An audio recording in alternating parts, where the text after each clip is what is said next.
Hello and welcome to Working as an Entertainer on Cruise Ships.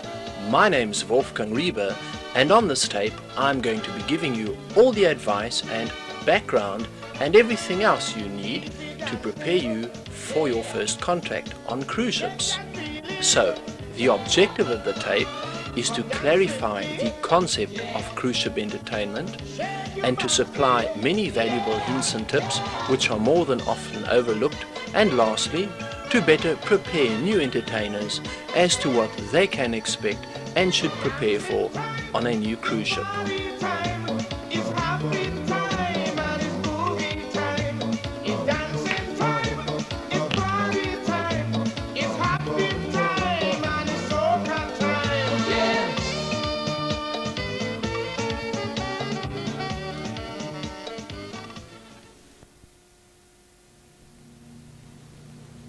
Well, hi and welcome to the first step.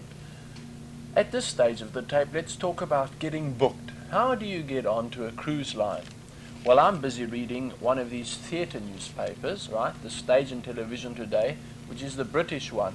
And it just happens to have an article or a whole special section in it about cruising, the whole cruising industry. And in here, all the agents advertise, and you can get a lot of contacts and a lot of information out of this. Now, what I would suggest you do in the country that you're in, whether it's somewhere in Europe, in the United States, wherever, they all have newspapers or magazines to deal with the theatre industry. Get one of those and look inside for names of agents, check what they specialize in and whether they cover cruising. Now, once you have that, you can contact these people and take it from there. Or what you can also do is you can get, besides the newspapers and magazines, you actually get books, which again are advertised in these newspapers, and bookshops usually also have them. These books deal with the theatre world, where theatre people actually advertise in. For example, all the performers' names will be in there, the agents, that's what you want, and names of cruise industry as well. Now, in Britain you get, it's the show call. In Germany you get Künstler Magazin, brings out a magazine like this, and in the United States I picked up a very good book recently called Comedy USA. It's got mainly the comedy clubs, but it's got a whole section on all the TV shows, the producers, their addresses, as well as all the cruise lines with the entertainment managers' names in them. So, very good, that book. Right? You have that. Now, you can also contact the cruise lines direct if you want to. And if you can't get hold of any of the newspapers or any of these books with the names in, you can actually go to travel agents direct and get the brochures of the various lines. And they usually have their head office address in there. Once you have that, you just look up the address and you write to the entertainment's manager or the entertainment's director. Now, remember this. If you send it to them, address it to the entertainment's director or manager, because it's got to get to the correct person.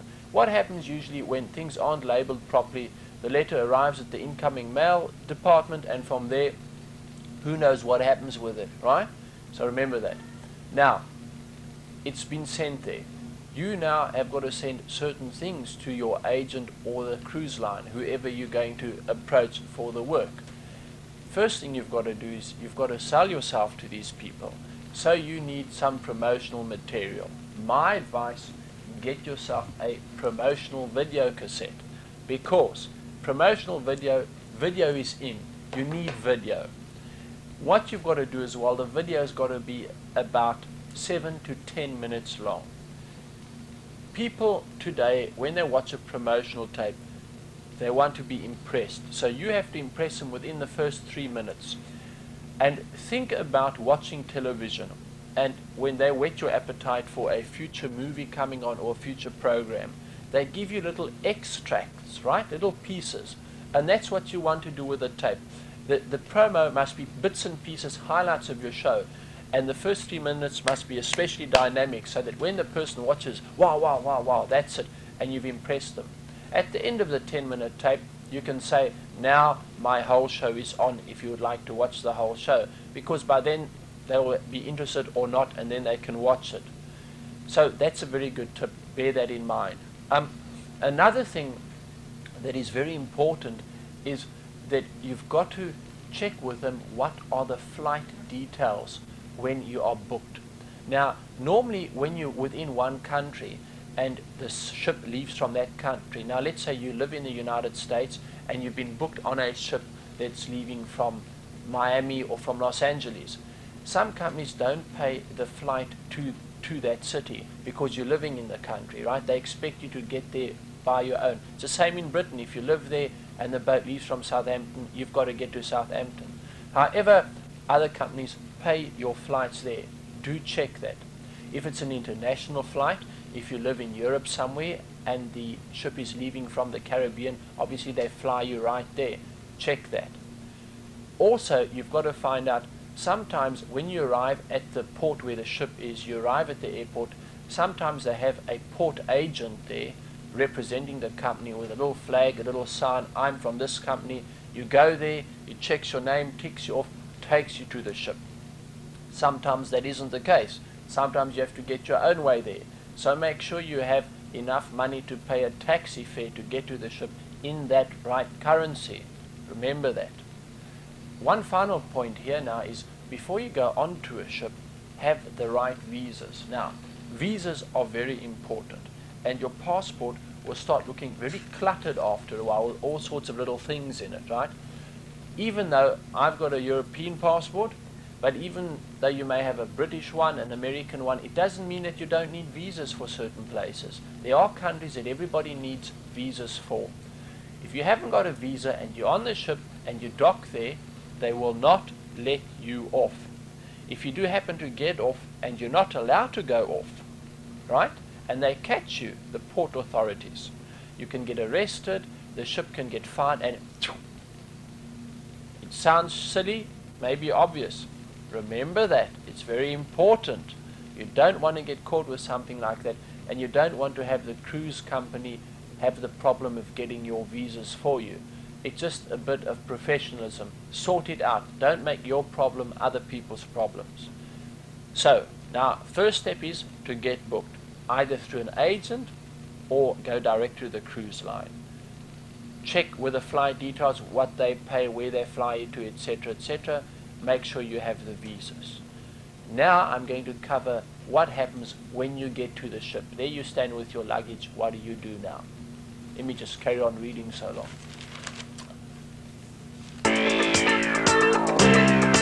You have now arrived at the ship, and you should have your contract in your hand ready to show the official on top of the gangway so that you may be allowed on board.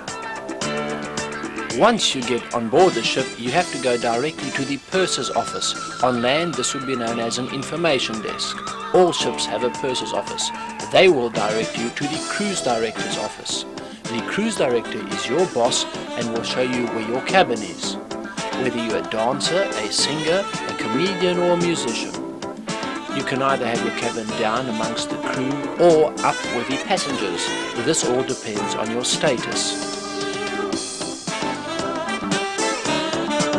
Once you have dropped your luggage in your cabin, you will then go down to the crew office.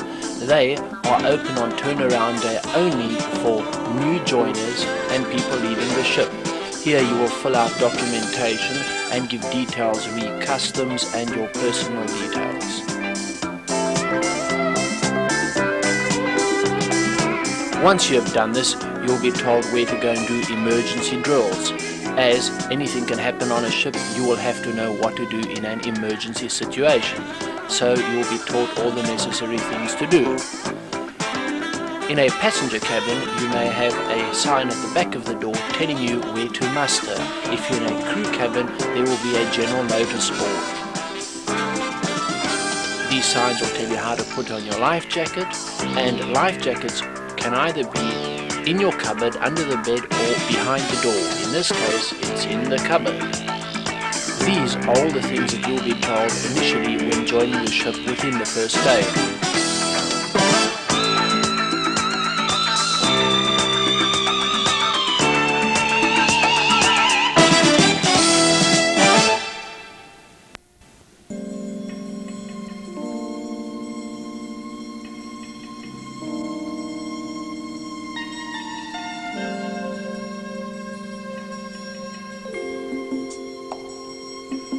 Working on cruise ships is totally different to living on land in an apartment or in a house, as it is very confining and you have nowhere to go.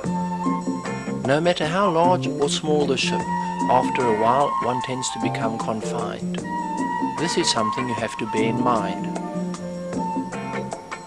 Now, when getting booked, you can either get booked solely as an entertainer or as an entertainer with crew staff duties. Now, if you are only booked as an entertainer, this means you only do your shows on the nights that are designated.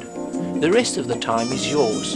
You can sit in the whirlpool, lie by the pool, tan, read, go ashore when you're in port, go on tours. You can basically do what you want to.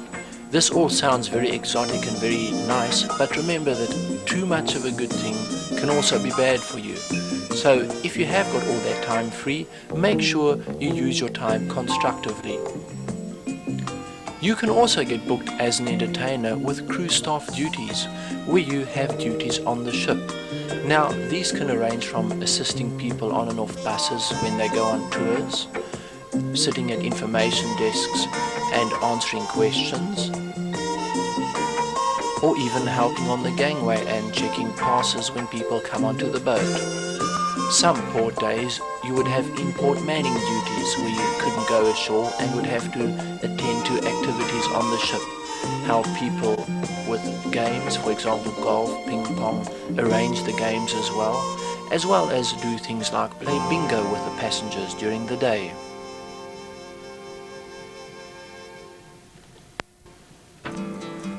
So your days can be very busy, but if you enjoy working with people, it can be a lot of fun.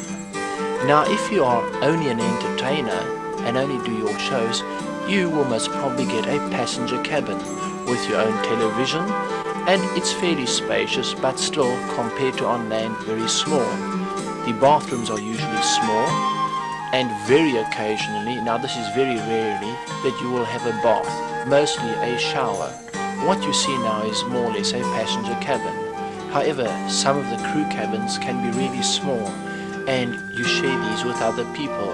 Now, sometimes you'd have a bunk system, as you can see here, and that can be very confining. You can see there's not much desk space, and the bathroom is far smaller than the previous cabin. And you can see the shower is right there as well. So these are a few things you'll have to consider.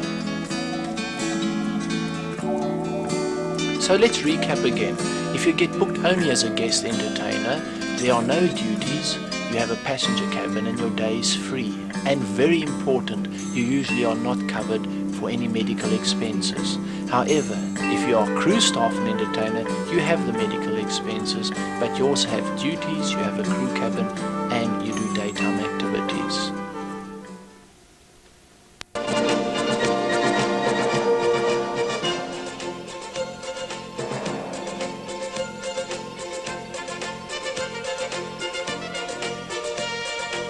Stages play a very important role for any entertainer.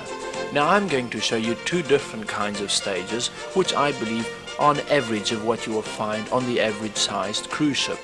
You can see here that you are performing almost surrounded on the stage. This now is the front view, and we'll move more towards the left as well, so that you can get all angles of the stage. Again, to the left of the camera are more seats, so you have people actually behind you, and for magicians this is very important to notice.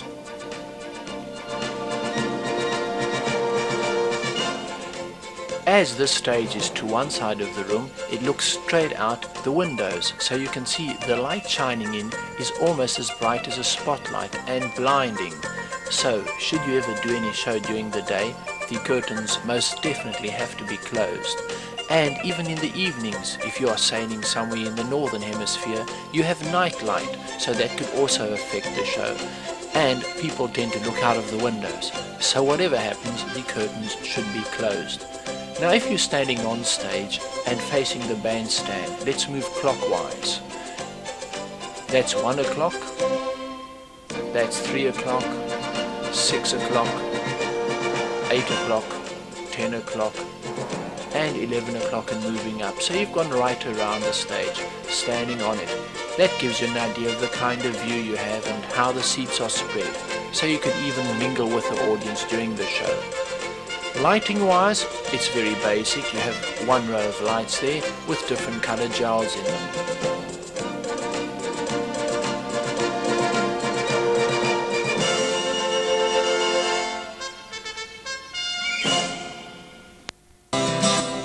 This now is the view from the sound booth looking onto stage. There's also a spotlight up there, so that's an added light. And of course they can always bring another spotlight out should you need that. The backstage space and dressing room is on the side of the stage, and that goes to the back area. And the only way to get to this stage is from the audience. So you have to set up a long time before, get your costumes in there, so that you don't have to walk through the audience before the show to go and set up. This is very empty at the moment, yet it has a few general items in it, and it is quite spacious for a backstage area on a ship. So illusionists bear this in mind. Of course, this is a secondary stage on a ship.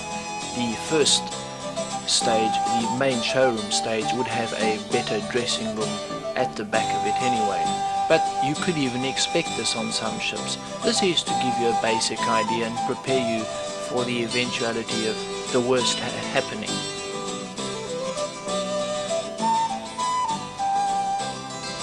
This is what you could mostly expect on a ship, a theatre like this. Again, the stage has audiences on three sides, and you're working mostly surrounded. The ceiling is also very low.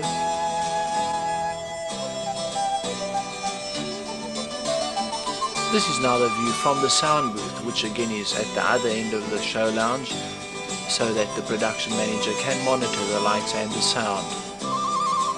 This would be sitting in the audience view, and you can see people are practically right behind you. Looking out from the stage to your left, you can see at what angle the audience is sitting.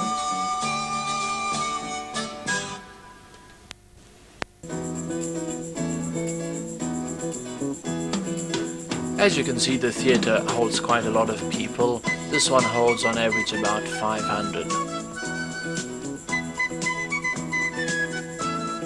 The spotlights again are very simple and merely have coloured jowls in them. Yet you have a few more rows here, and you can create a few more effects with the lights.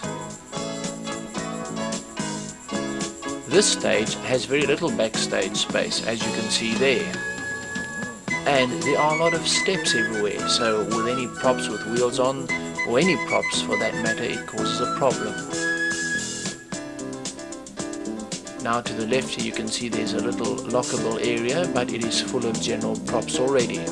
And when moving out of the stage, from backstage onto the stage, you can see there's very little space and it's very narrow.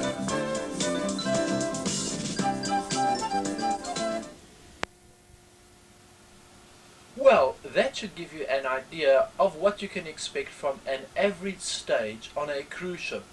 Now what I have shown you is, in my opinion, the average kind of stage. Obviously there are ships that have stages that look totally different. They can be worse, they can be better. Also, the newer ships that are being built, the real big ones, have got stages that look like a theatre stage. In other words, they will be anything that you will find in an opera house or big city hall theatre. The thing is there that you have balconies with these big ships, so you have audience at two levels, and if you are an illusionist or you've got something to hide, people are looking down into your props. Bear that in mind.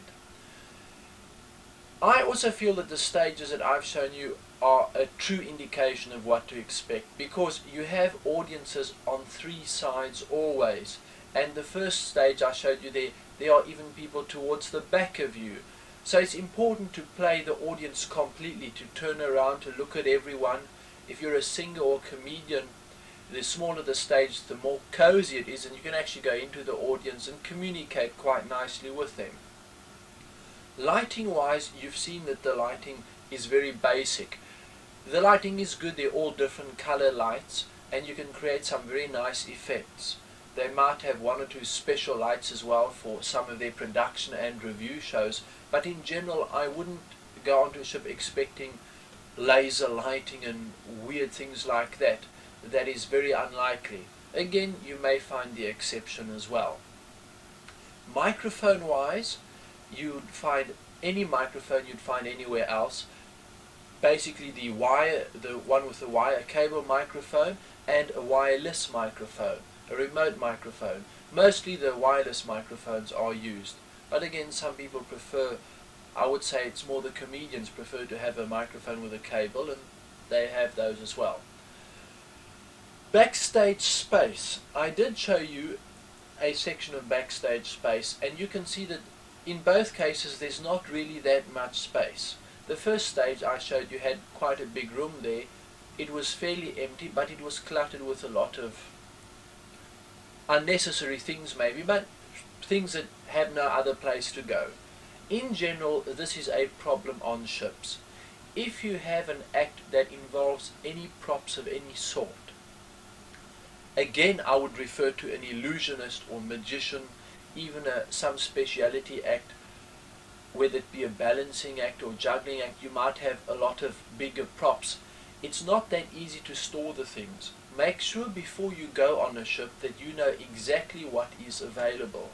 Sometimes things are stored in the hold and have to be brought out just for the show, so things get moved around, they get banged and they get scratched, so you have to keep on touching them up. Sometimes backstage they have got space, but then priority is given to the company equipment and to production and review show props. So basically you're going to take second place wherever storage is involved. Bear that in mind. For illusionists, keep your props as small as possible. You can see from what I've shown you in the second stage backstage, there are steps. That is very normal. Ramps, people don't really have ramps backstage. So if you have props with wheels on them, you're going to have to carry them down. There is not much space, it's not very wide. You don't have the wide doors that a big theatre on land will have, so your props have to be small. Sometimes you even have to have the props on the side of the stage or even on stage, and you can't have them brought on and off the whole time. This is something you also have to remember. On rough days, now the sea does get rough. Some people think because a ship is a big object, it doesn't move about much. Well, I've got some bad news for you. It really does. And funnily enough, the taller the ships, the new ships, the big ones that are made to get a lot of people on and off and for shorter cruises, are very tall, and they seem to be not as sturdy as the smaller ships. So that shows you the big ones aren't that sturdy. If you have props with wheels on them, the illusionists, if you've got your sawing in half box and you're up front speaking to the audience, one little tilt of the boat and your assistant and the box go roll into the audience. People can get hurt. It can become very embarrassing.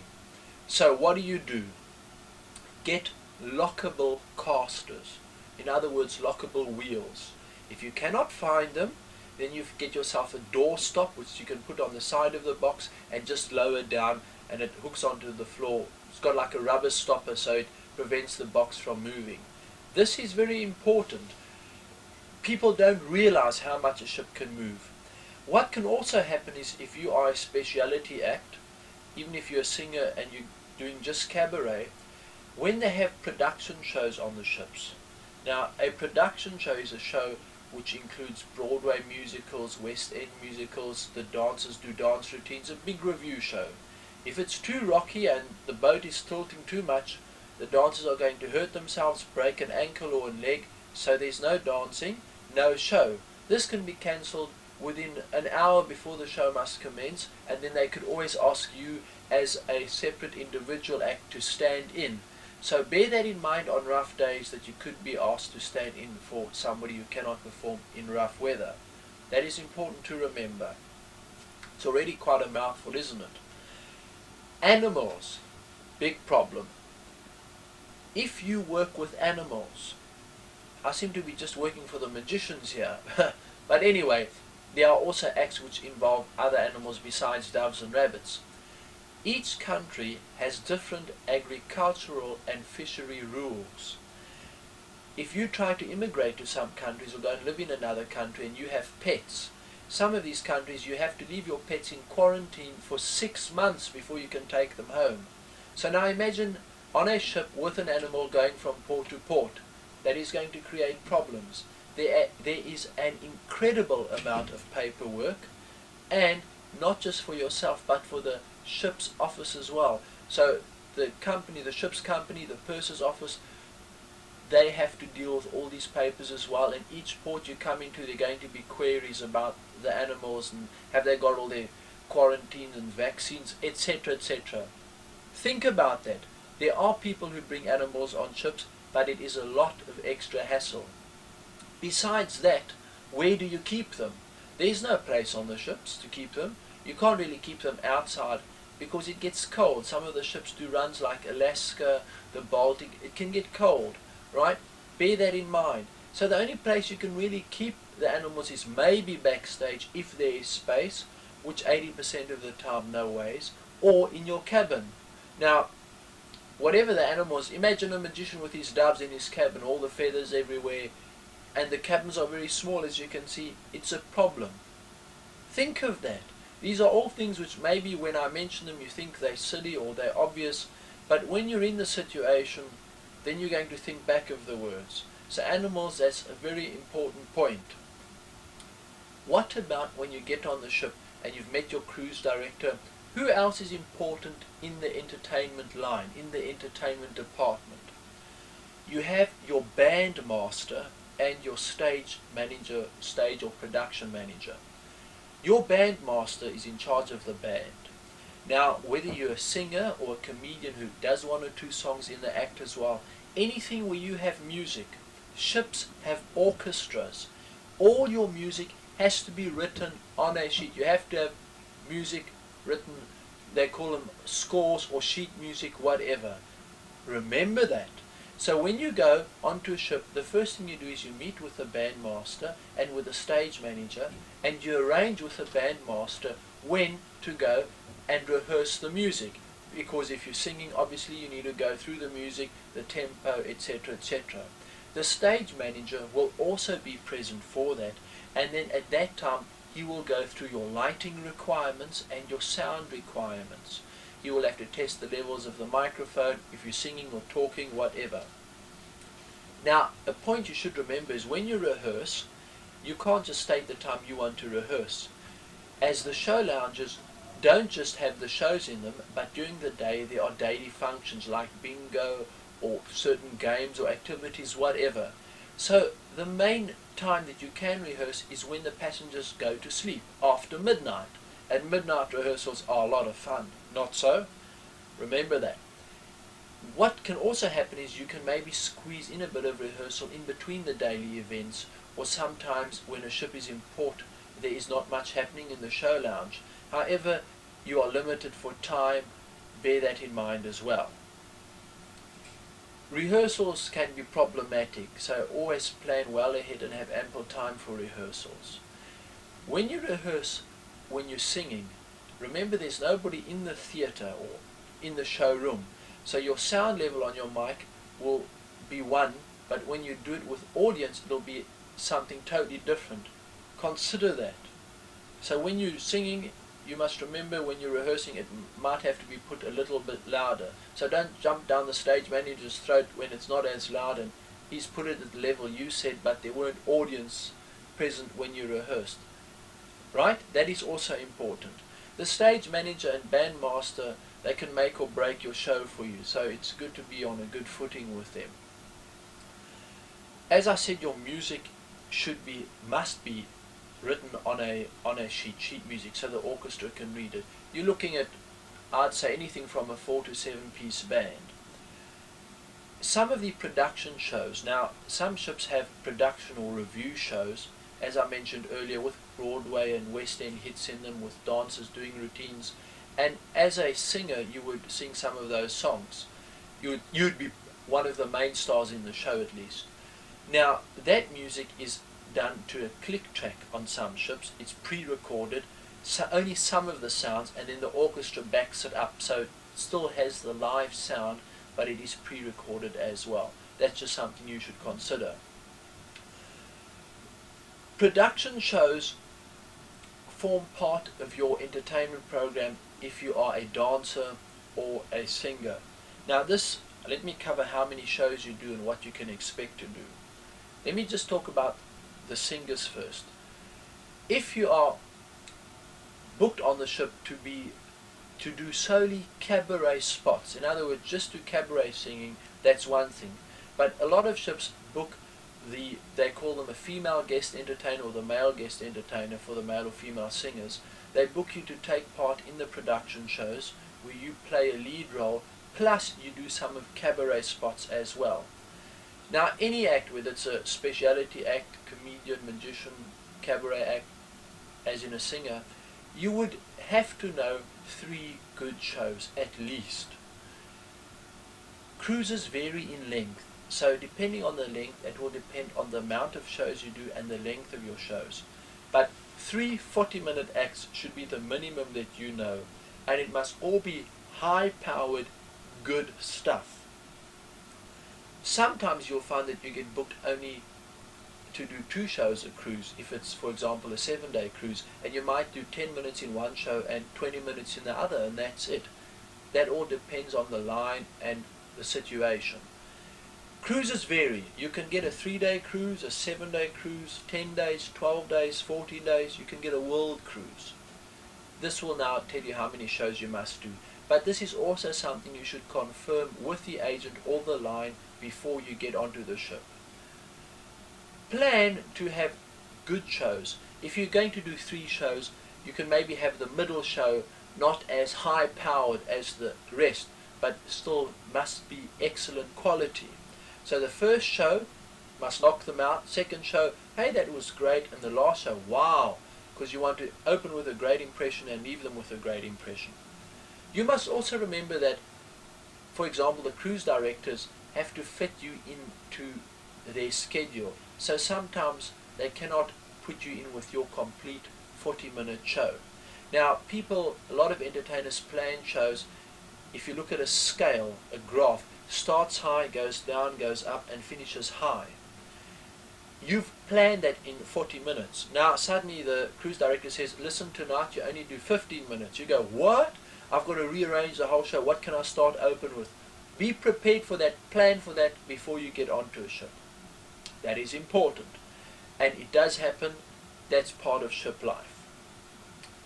So that's what you can expect with your length of shows.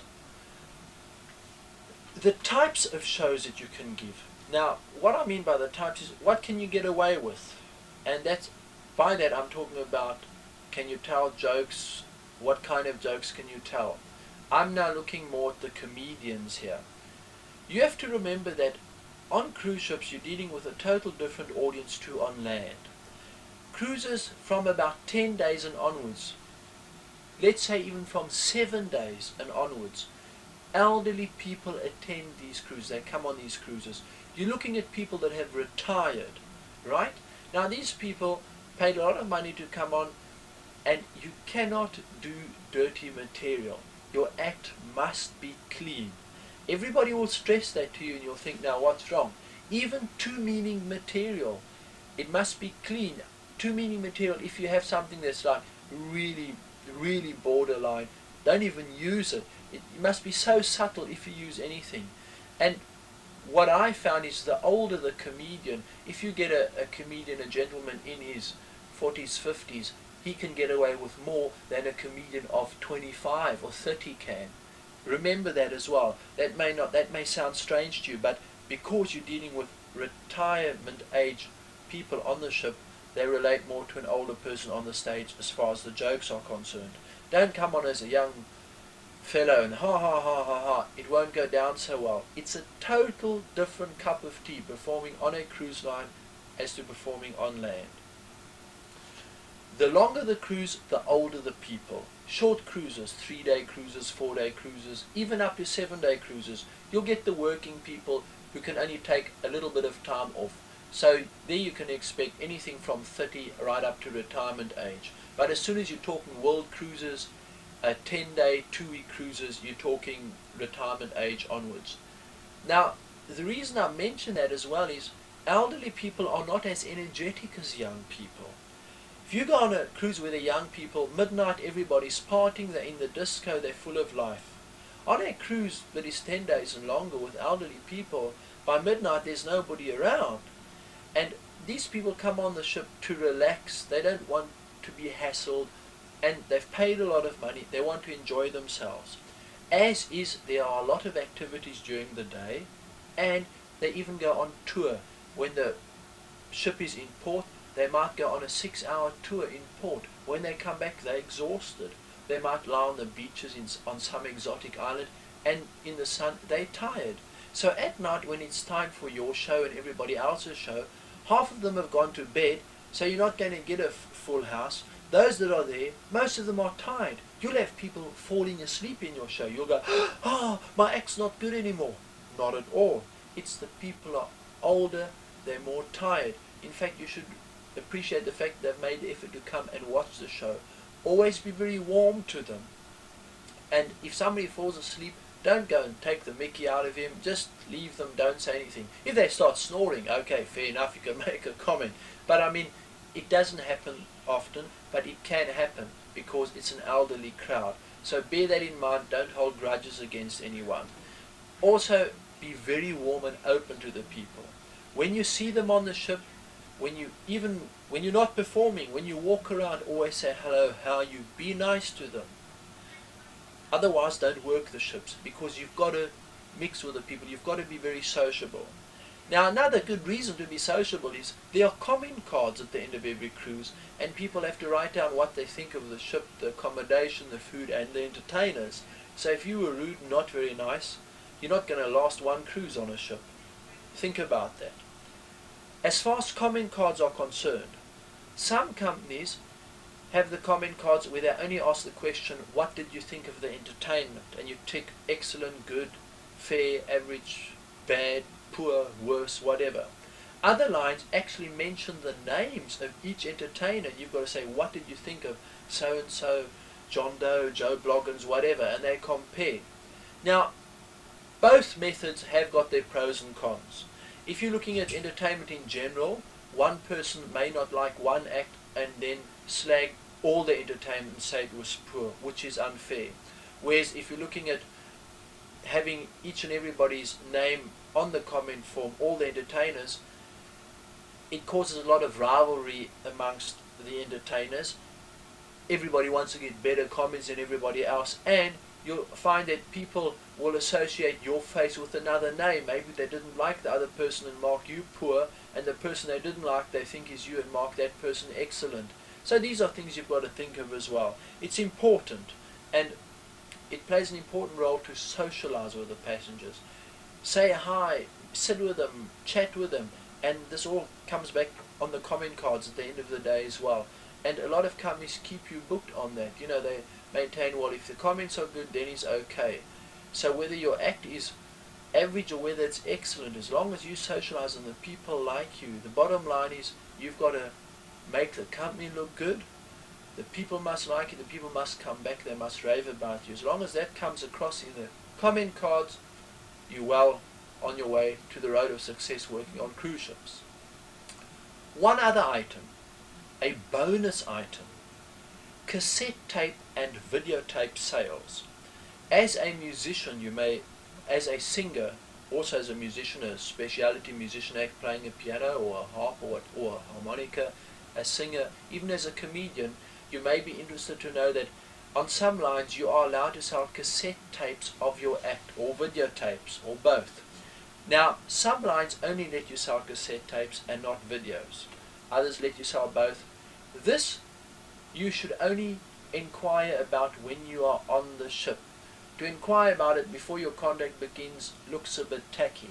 You've got to get there, make your impression first, then find out can you sell the tapes. If you can, you usually have to send samples in to the head office. Some lines don't require you to do that. Then they sell the tapes for you in their shop on board.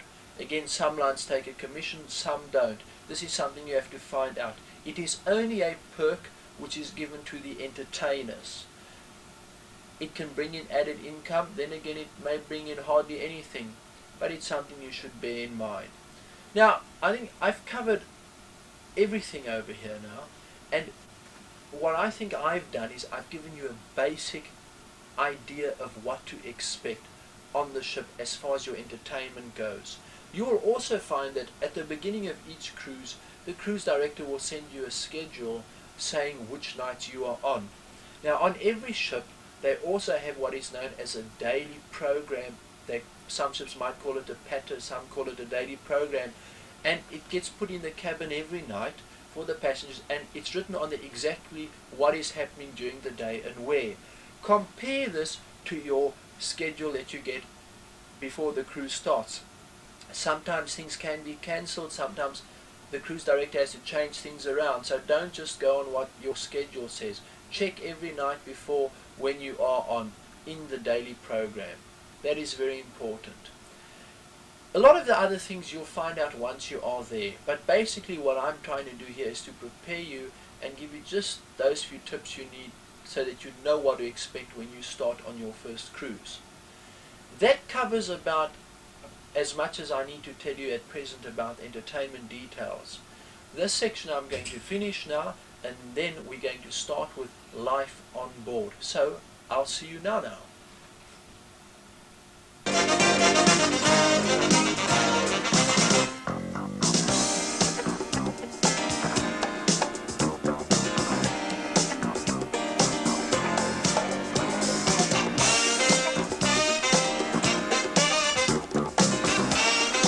Life on board can be very interesting, and a cruise ship is like a floating hotel, and even like a small town. You can basically find most things here.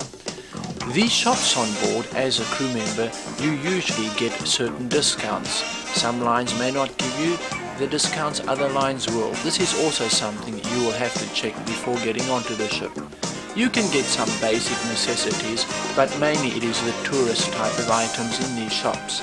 So take some advice and buy extra pairs for the ladies of stockings and personal toiletries and items like that, as some islands, some ports, some cities where you go, you may not know where the shops are and you may not be able to get any items.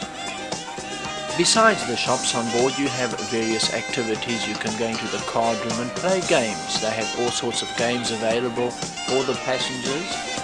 You even have a film drop center where they sell photographs to the passengers. Here you can have your film developed, again maybe at a crew rate. There are many bars on board, and you can always have drinks anywhere, anytime on the ship. Be careful of that. Don't drink too much. There are also casinos on ships. Now casinos are at most times out of bounds for any crew member, so you will never really be able to take part in any activity here. However, these ships usually arrange special gambling functions in crew areas for the crew. Food. Yes, food is a wonderful topic and wonderful subject, and you will have much delight in the most amazing variety of foods available on cruise ships. Be careful not to eat too much and watch the weight. You can have a buffet type of restaurant on board. Now we filmed it when it's empty, but 99% of the time it is very full and you stand in queues. That is one thing that is very characteristic of ships. There are queues for everything, so be prepared for that.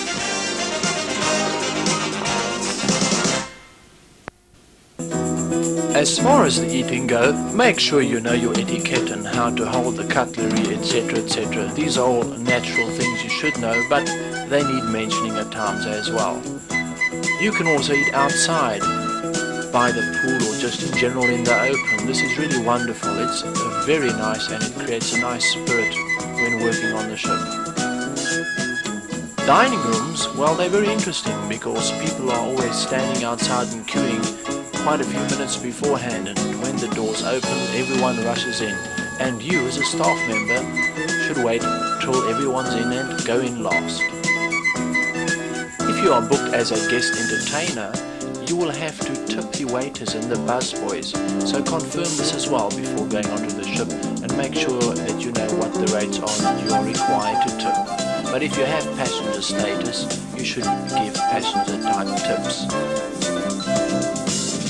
Sometimes companies cover tips, but this again you have to confirm. All the ships also have libraries on board, so there's an endless array of books to choose from and to keep you busy during the day.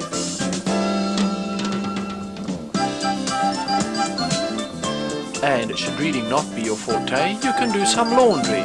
They have laundries with ironing boards and everything available as well. Of course, there are also dry cleaning facilities at an extra cost.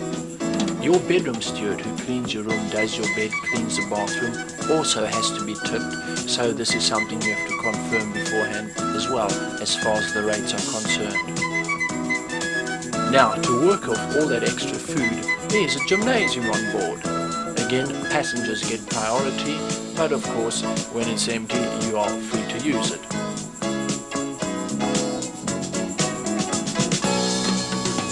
And as you can see, they have all the equipment, so you can really go to town here, so there's no excuse for being overweight on board.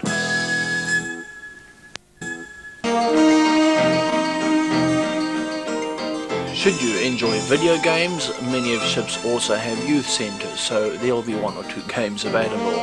Ladies, there are beauty parlours and massage parlours as well. Now, as far as dress is concerned, you should have enough clothes for formal nights, semi-formal nights and casual nights. Formal for men is tuxedos, black tuxedos. For ladies, a formal elegant dress. Semi-formal would be a lounge suit, a light suit or a dark suit for gentlemen. For ladies, a very good dress or a top and a skirt or even a pants outfit. Casual on ships, I would still wear very much something which is just under semi-formal. And I would have at least 2 different sets of clothes for each occasion. So 2 sets for formal, 2 for semi-formal and 2 for casual. Of course, if there are longer cruises, you would bring more on.